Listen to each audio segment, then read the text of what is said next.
CPIM-ൽ നേതാക്കന്മാർ തമ്മിൽ അടിയെന്ന് പ്രതിപക്ഷ നേതാവ് വി ഡി സതീശൻ.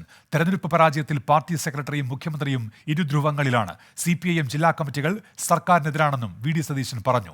മുഖ്യമന്ത്രിക്കെതിരെ പറയാൻ ആരെങ്കിലും മുന്നോട്ട് വന്നതിൽ സന്തോഷമുണ്ടെന്നും CPI ജില്ലാ കൗൺസിൽ വിമർശനത്തെ പരാമർശിച്ച് പ്രതിപക്ഷ നേതാവ് പറഞ്ഞു. CPM നേരിടുന്നത് ഡീജനറേഷനാണ്, ജീർണതയാണ്. ആ ജീർണത ആണ് നേതാക്കന്മാർ തമ്മിലുള്ള പോരാണി കാണുന്നത്. ഈ പോരാളി ഷാജി ഒരു പ്രധാനപ്പെട്ട നേതാവിന്റെ സംവിധാനമാണ്. ചെങ്കതിര് ഒരാളുടെയാണ്, പൊൻകതിര് വേറൊരാളുടെയാണ്. ഇവരൊക്കെ തമ്മിൽ ഫൈറ്റ് ചെയ്യാൻ തുടങ്ങി.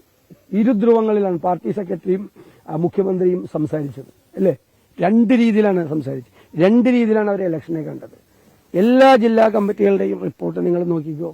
ഈ സർക്കാരിനെതിരായിട്ടുള്ള ജനങ്ങളുടെ അതിരൂക്ഷമായ അമർഷവും പ്രതിഷേധവുമാണ് ഈ തെരഞ്ഞെടുപ്പ് ഫലത്തിൽ കണ്ടതെന്നാണ്.